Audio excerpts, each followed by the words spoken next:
Dramily.com, unlimited drama series. The text came at 4:47 p.m., unknown number. 8 words that froze my blood. Your wife is at the Hilton, room 1757. I stared at my phone screen in the cab of my construction truck, parked outside the Morrison Building project site. The message glowed against the late afternoon shadows creeping across downtown Portland. My first thought wasn't rage or heartbreak. It was that cold, analytical calm I'd learned during my years as a military interrogator. Someone wanted me to know this. The question was, why? My name is Nick Callahan, and I've been married to Vanessa for 12 years. She's a paralegal at Hartwell and Associates, one of those glass tower law firms that charge $1,000 an hour to make problems disappear. I manage construction projects for the city. Honest work that keeps my hands dirty and my conscience clean. At least, it used to. I pulled up Vanessa's location on our shared GPS app. The little blue dot sat squarely on the Hilton downtown. She'd been there for 93 minutes. Her calendar said yoga class until 6 p.m. Yoga, I muttered, lighting a cigarette with hands that didn't shake. Must be some new position I haven't heard of. The smart play would have been to drive straight to the Hilton and kick down the door to room 1757. The angry husband play, the one that gets you arrested for criminal trespass and domestic disturbance. Instead, I called Mike Donnelly. Mick had been my spotter in Afghanistan, back when my job was extracting information from people who didn't want to give it. Now he worked the night security at the Hilton. If anyone could tell me what was happening in room 1757, it was him. Nick, you sound like shit, Mick answered on the second ring. What's eating you? Need a favor. Can you check the parking garage cameras from about 3:30 today? Silver Lexus, main plates, Charlie Delta 7942. Your wife's car. Jesus, Nick, what's going on? Just check the footage. I'll owe you a case of beer. 5 minutes later, Mick called back. Your wife met a guy in the garage. Tall, expensive suit, drives a red Porsche. They went up together. Want me to check what room? Already know. Room 1757. Fuck, Nick, I'm sorry. Don't be, just keep watching. I need to know when they come down. I ended the call and sat in the truck thinking. 12 years of marriage, 2 kids, now staying with Vanessa's sister in Boston for the summer. A mortgage, joint bank accounts, shared dreams that were apparently more shared on my side than hers. But this felt wrong, too convenient, too perfectly timed. I drove home to our row house in the Old Port District, a narrow 3-story building we'd bought when the neighborhood was still rough around the edges. Now it was all craft breweries and boutique hotels, but our place kept its working-class character. Vanessa always complained about the creaky floors and small rooms. I loved every imperfect inch of it. Her gym bag sat on the kitchen counter, unzipped. Inside, beneath her yoga pants and water bottle, I found a second phone, a cheap burner with a cracked screen. The text history made my stomach turn.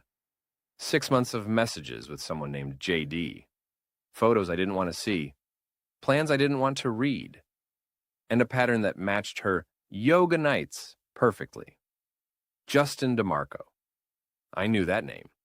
Pharmaceutical sales rep, worked the Portland Medical District, drove a red Porsche and wore suits that cost more than most people's rent. I'd met him at a hospital fundraiser last year. Smarmy bastard, with capped teeth and a handshake like a dead fish. My phone buzzed. Another unknown number. Don't confront. It's a trap. Lawyers watching. Now it was getting interesting. I poured 3 fingers of bourbon and sat at my kitchen table, staring at both phones. Someone was playing chess while I was stuck playing checkers. But I'd been trained to see patterns, to find the threads that connected seemingly random events. The first text had come from a different number than the second. Both were burner phones, but the metadata would tell me more. I pulled out my laptop and started digging. 20 minutes later, I had my answer. The first text had been sent from a cell tower, 3 blocks from Hartwell and Associates. The second came from downtown near the courthouse district. Someone at Vanessa's law firm was pulling strings, and someone else was trying to warn me. My phone rang. Mick again. They just came down. Your wife looked pissed. The guy looked smug. They're arguing in the parking garage. Can you hear what they're saying? Something about lawyers and timing. The guy keeps checking his watch. Your wife keeps pointing at her phone. Thanks, Mick.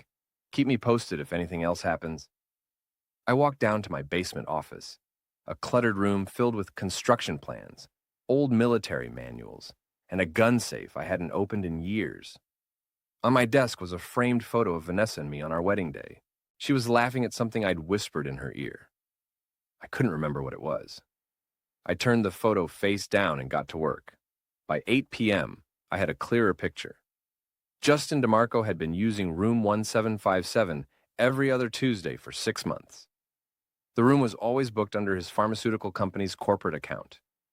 The timing matched Vanessa's yoga schedule perfectly. But here's what bothered me. The hotel records showed the room had been booked for tonight 3 weeks ago. Before Vanessa and I had our last big fight about money, before she'd started working late more often, before she'd suggested the kids spend the summer with her sister. Someone had been planning this for a while, and I was starting to suspect it wasn't just about an affair. I spent the night going through our financial records, cross-referencing dates and amounts with Vanessa's calendar. What I found made me reach for the bourbon again. Every time Vanessa had a yoga night, there was a corresponding charge on her corporate credit card. Not for the hotel room. DeMarco's company covered that. But for dinners, drinks, sometimes shopping. The amounts were small, a few $100s here and there. But over 6 months, it added up to nearly $15,000. That was marital money being spent on her affair. In Maine, that was grounds for a very unfavorable divorce settlement. But it got worse. 3 weeks ago, the same day DeMarco had booked room 1757 for last night, Vanessa had met with Stuart Lenz. I knew Lenz by reputation, a divorce attorney who specialized in high-net-worth cases and had a reputation for playing dirty. I called in sick to work and drove to the Rusty Anchor, a dive bar near the waterfront where construction workers and dock workers drank away their paychecks. The bartender was Carla Mendez, a woman in her 50s who'd been serving drinks and collecting gossip for 20 years. If you wanted to know what was happening in Portland's working-class neighborhoods, you asked Carla. Nick Callahan, she said as I slid onto a bar stool. You look like someone pissed in your coffee. What's eating you? Marriage troubles, I said, ordering a beer I didn't want. You know how it is. I know your wife's been spending a lot of time with that pharmaceutical asshole, Carla said, not bothering to lower her voice. Brooke Martinez was in here last week, bragging about how her friend Vanessa was about to hit the jackpot. Brooke Martinez, Vanessa's colleague at Hartwell and Associates. They'd been friends since law school, when Vanessa was still planning to be a lawyer instead of a paralegal. What kind of jackpot? I asked. The kind that comes with a rich boyfriend and a good divorce attorney, Carla said. Brooke was drunk, talking about how Vanessa was going to take you for everything you're worth.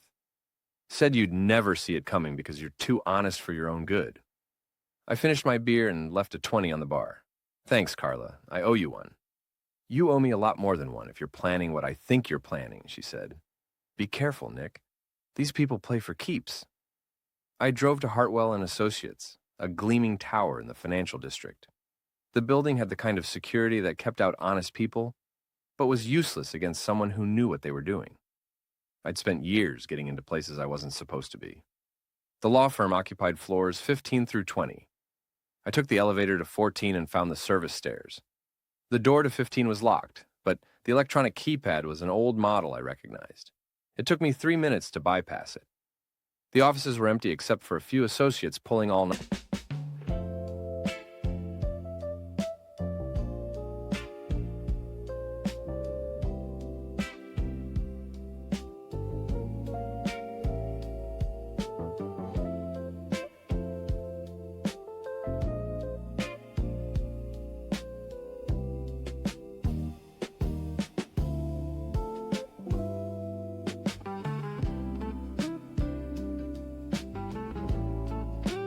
Nighters. I found Vanessa's cubicle in the paralegal section, a cramped space with a view of the parking garage. Her computer was password protected, but she'd always been careless about security. Her password was our anniversary date. Her email history told the story I'd been dreading. Messages with Stuart Lenz going back 2 months, discussing strategy for maximizing client outcome in contested dissolution. Messages with Brooke about keeping Nick calm until everything is in place. Messages with DeMarco about maintaining operational security. They weren't just having an affair. They were planning to destroy me. The plan was elegant in its simplicity. Provoke me into a confrontation, preferably a public one with witnesses. File for a restraining order based on escalating domestic violence. Freeze our joint assets while the divorce proceeded. Use my military background and construction work to paint me as an unstable, potentially dangerous man who shouldn't have custody of our children. Meanwhile, Vanessa would continue her relationship with DeMarco, who made 3 times my salary and had already promised to take care of her once she was free. I photographed everything and uploaded the files to a secure cloud server. Then I planted a small recording device behind Vanessa's computer monitor. It was military surplus, undetectable unless you knew what to look for, and it would transmit everything to my phone. By the time I left the building, it was past midnight. I drove home through empty streets, past the construction sites and warehouses that had been my world for the past decade. Tomorrow, Vanessa would come home and pretend everything was normal. She'd ask about my day, kiss me goodnight, and continue planning my destruction. But I'd been trained to fight wars in places where the rules didn't apply, and this was war. My phone buzzed as I pulled into my driveway. Another unknown number. You're not as dumb as she says. Meet me, midnight tomorrow, parking garage level 3. Come alone. I stared at the message for a long moment, then typed back, "Who is this?" The response came immediately. Someone who wants to see justice done. Stuart Lenz has been playing this game for years. It's time someone played back. I sat in my truck, engine running, trying to piece together the puzzle. Someone was feeding me information, but I couldn't figure out who or why. The second text from yesterday had warned me about a trap. This one was offering help.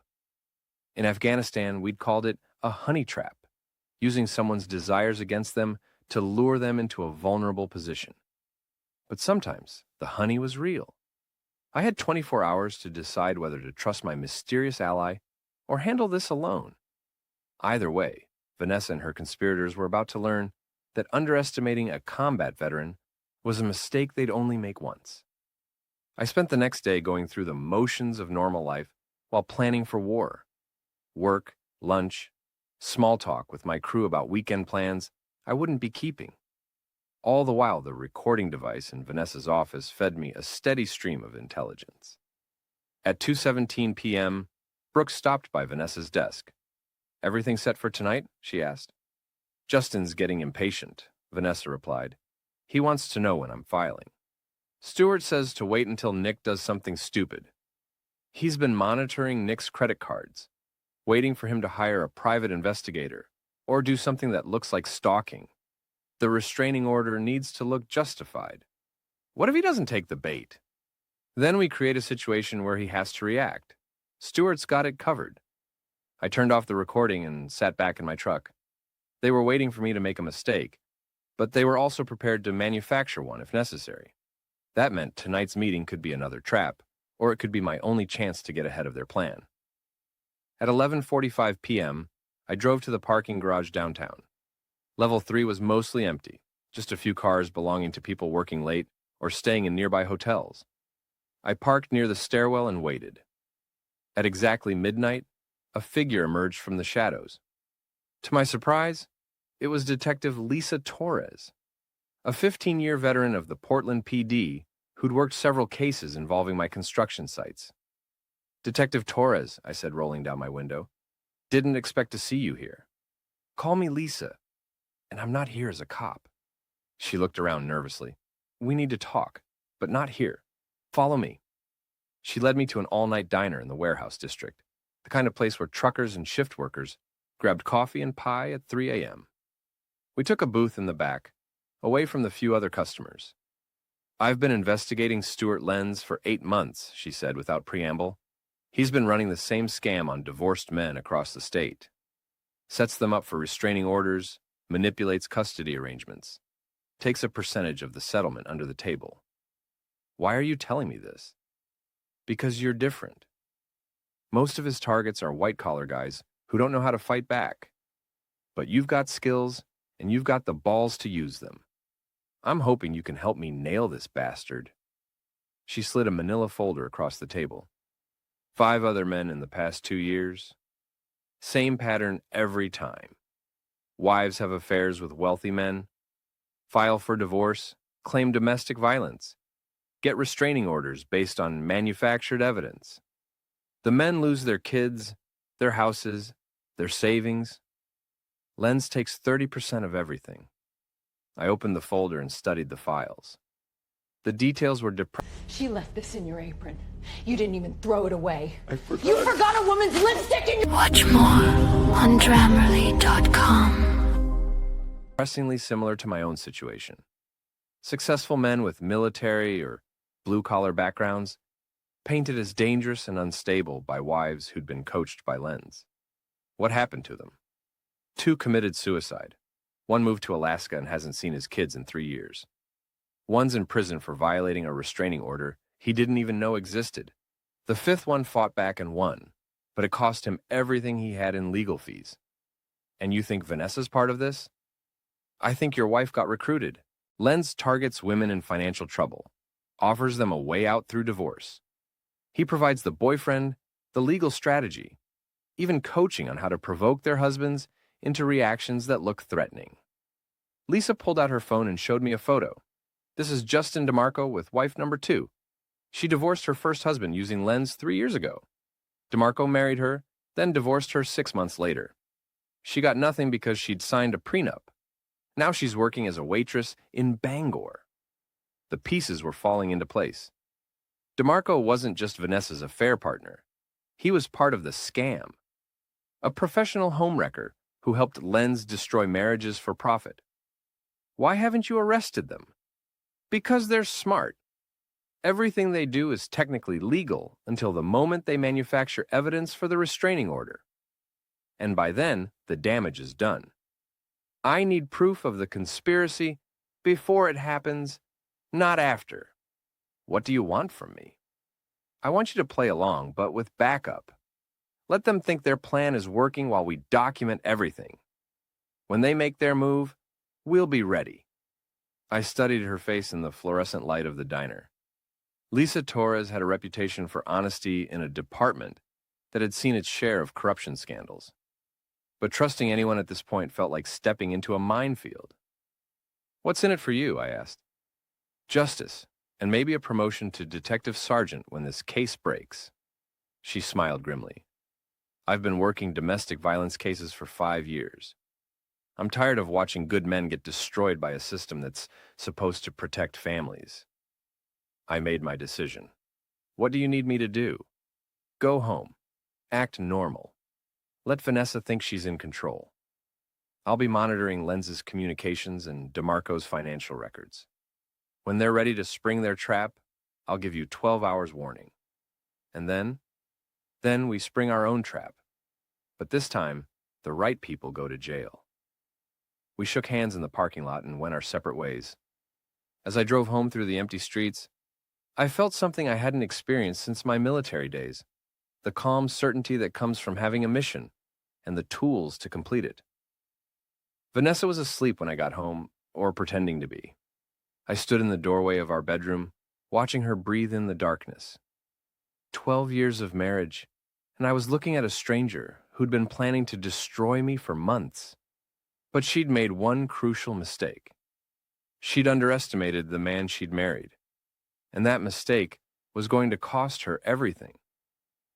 3 days later, Lisa called with the warning I'd been expecting. It's happening tonight, she said. Lenz just filed preliminary paperwork for a restraining order.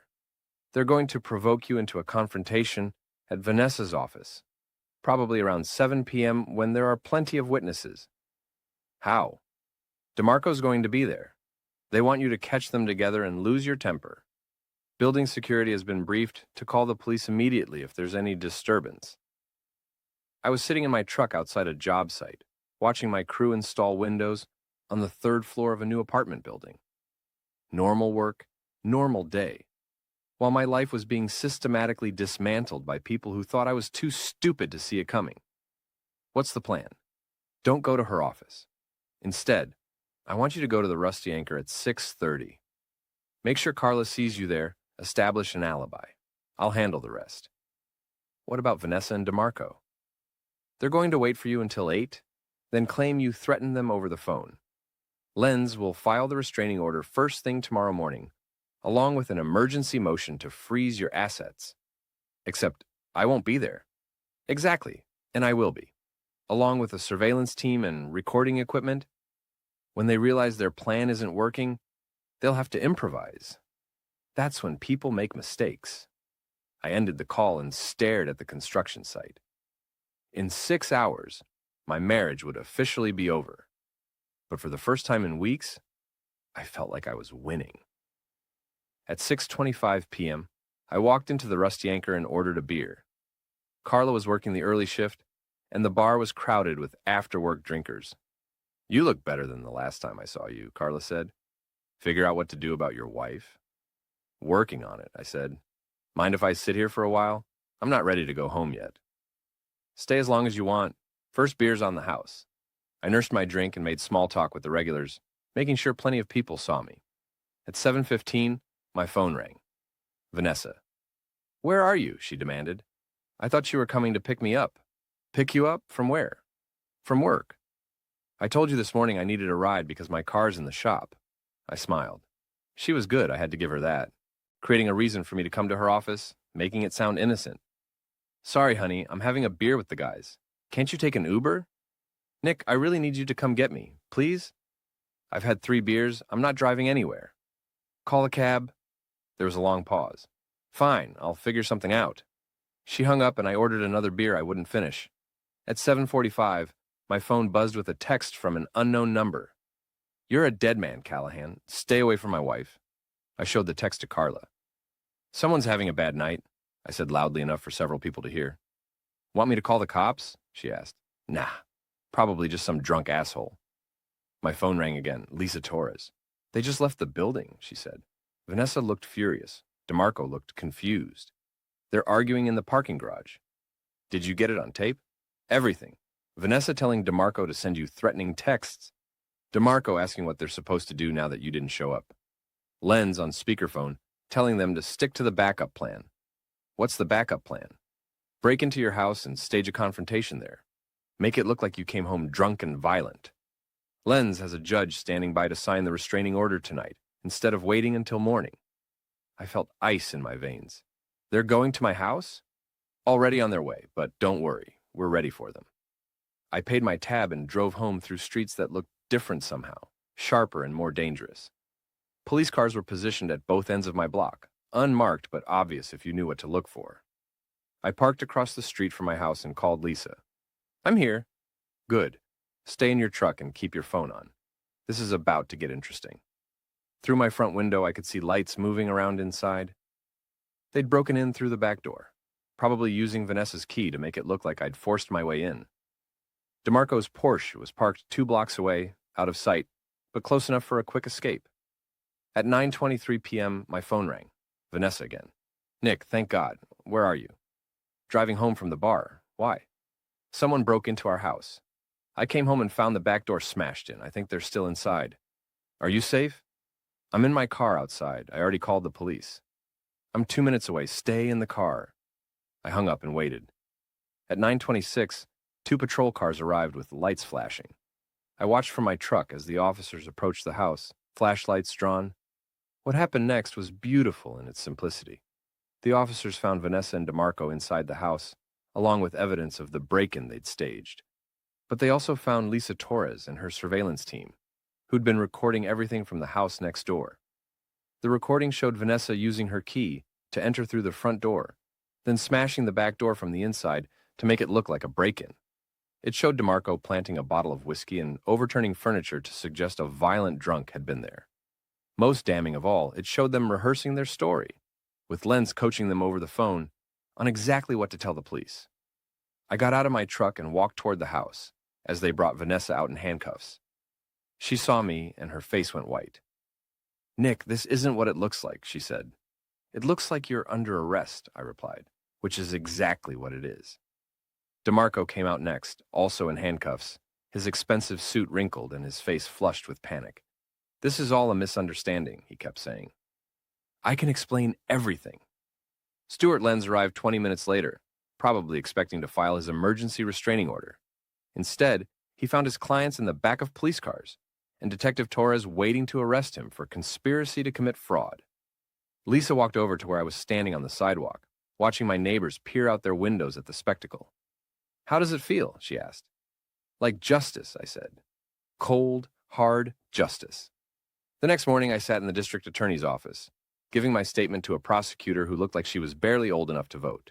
Assistant DA Jennifer Walsh had been assigned to the case, and she was treating it like the career-making opportunity it probably was. We're charging your wife with breaking and entering, conspiracy to commit fraud, and perjury, she said. Mr. DeMarco is facing the same charges. Plus, we're looking at his pharmaceutical sales records for possible kickback violations. Mr. Lenz is in the most trouble. We've got him on conspiracy, obstruction of justice, and ethics violations that will end his career. What about the other victims? I asked. Detective Torres is working with us to reopen those cases. We think we can get convictions on at least 3 of them, which means significant prison time for Lenz. I signed my statement and walked out of the courthouse into a bright September morning. The leaves were just starting to turn, and the air had that crisp quality that meant summer was ending. My phone had been buzzing all morning with calls from reporters who'd gotten wind of the story.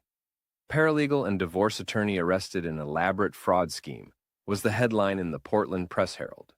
The story made Vanessa sound like a criminal mastermind instead of a greedy woman who'd gotten in over her head. I drove to the Rusty Anchor where Carla was setting up for the lunch shift. Well, well, she said as I walked in. If it isn't the man of the hour. I heard about last night. Drinks are on the house for the rest of the week. Just coffee, I said. I've got to pick up my kids from Boston this afternoon. How are you going to explain all this to them? The truth, that their mother made some bad choices and has to face the consequences. Carla poured coffee into a mug that had seen better decades. What about you? What happens now? Now I get my life back. But it wasn't that simple, and we both knew it. The house felt different without Vanessa's presence, empty in ways that had nothing to do with furniture or belongings. 12 years of marriage don't disappear overnight, even when they end with handcuffs and criminal charges. The divorce proceedings were swift and brutal. With Vanessa facing felony charges, her leverage was non-existent. I got the house, full custody of the kids, and most of our joint assets. Her lawyer, a public defender, since Lenz was disbarred and facing his own criminal charges, advised her to take whatever deal I offered. She got supervised visitation rights and enough money to start over somewhere else. It was more generous than she deserved, but I wanted my children to have a mother they could respect, even if I couldn't. 3 months later, I was sitting in the same courthouse where Vanessa had planned to destroy me, watching her sentencing hearing. She'd pled guilty to reduced charges in exchange for testimony against Lenz and DeMarco. She got 18 months, suspended to 6 months with probation. DeMarco got 2 years for the pharmaceutical fraud charges that had surfaced during the investigation. Lenz got 4 years and permanent disbarment. As Vanessa was led away, she looked back at me one last time. I saw regret in her eyes, but also something else. A calculation, like she was already planning her next move. I walked out of the courthouse and drove to my kids' school to pick them up. They were resilient, the way children always are, adapting to their new reality with a flexibility that amazed me. We were a family of 3 now, but we were stronger for it.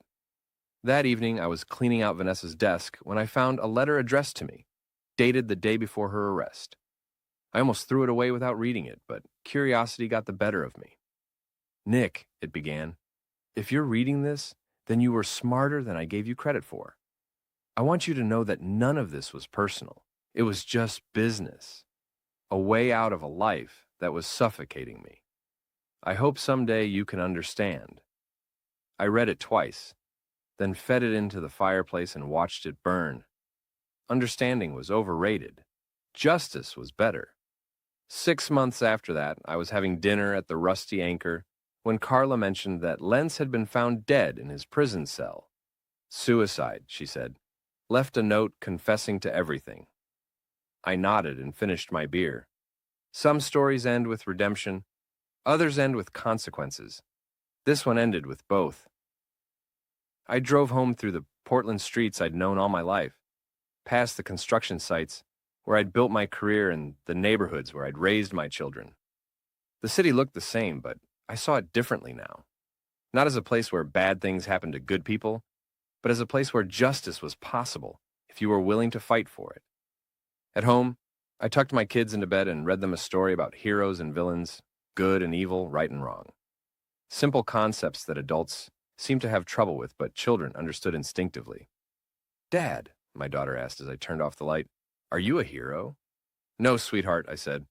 "I'm just a man who refused to be a victim." And that, I realized, was enough.